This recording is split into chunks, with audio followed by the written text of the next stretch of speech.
यसाया बाप 16। सिला से बियाबान की राह दुख्तर सयून के पहाड़ पर मुल्क के हाकिम के पास बर्रे भेजो, क्योंकि अनून के घाटों पर मुआब की बेटियां आवारा परिंदों और उनके परागंदा बच्चों की मानंद होंगी।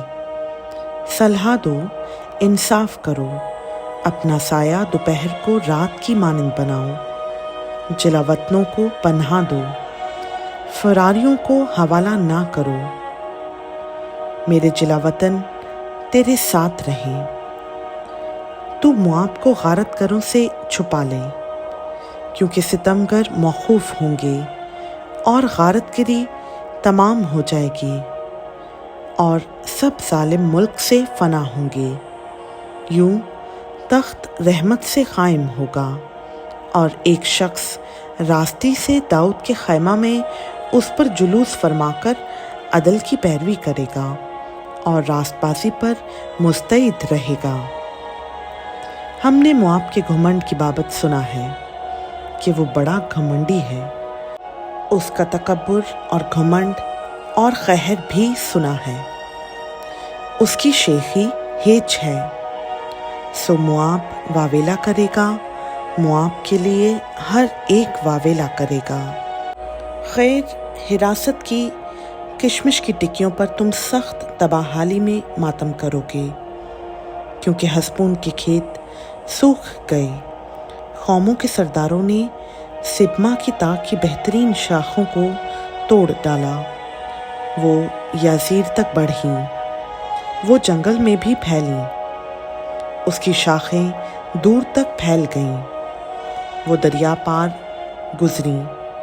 पस मैं याजीर के आहोनाला से सिब्मा की ताक के लिए जारी करूँगा।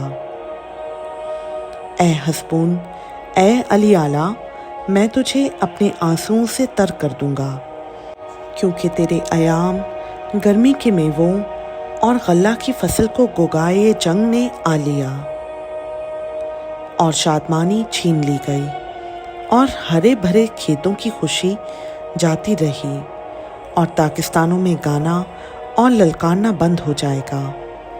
पामाल करने वाले अंगूरों को फिर हौसों में पामाल ना करेंगे।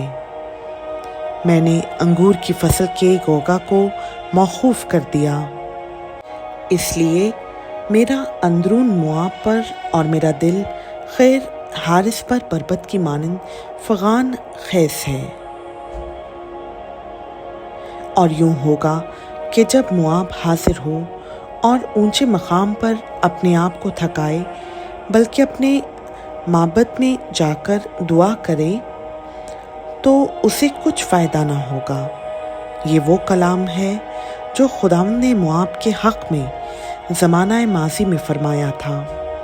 पर अब खुदावंद यूँ फरमाता है कि 3 बरस के अंदर जो मज़दूरों के बरसों की मानंद हो, मुआब की शौकत उसके तमाम लश्करों समेत हक़ीर हो जाएगी और बहुत थोड़े बाकी बचेंगे और वो किसी हिसाब में ना होंगे।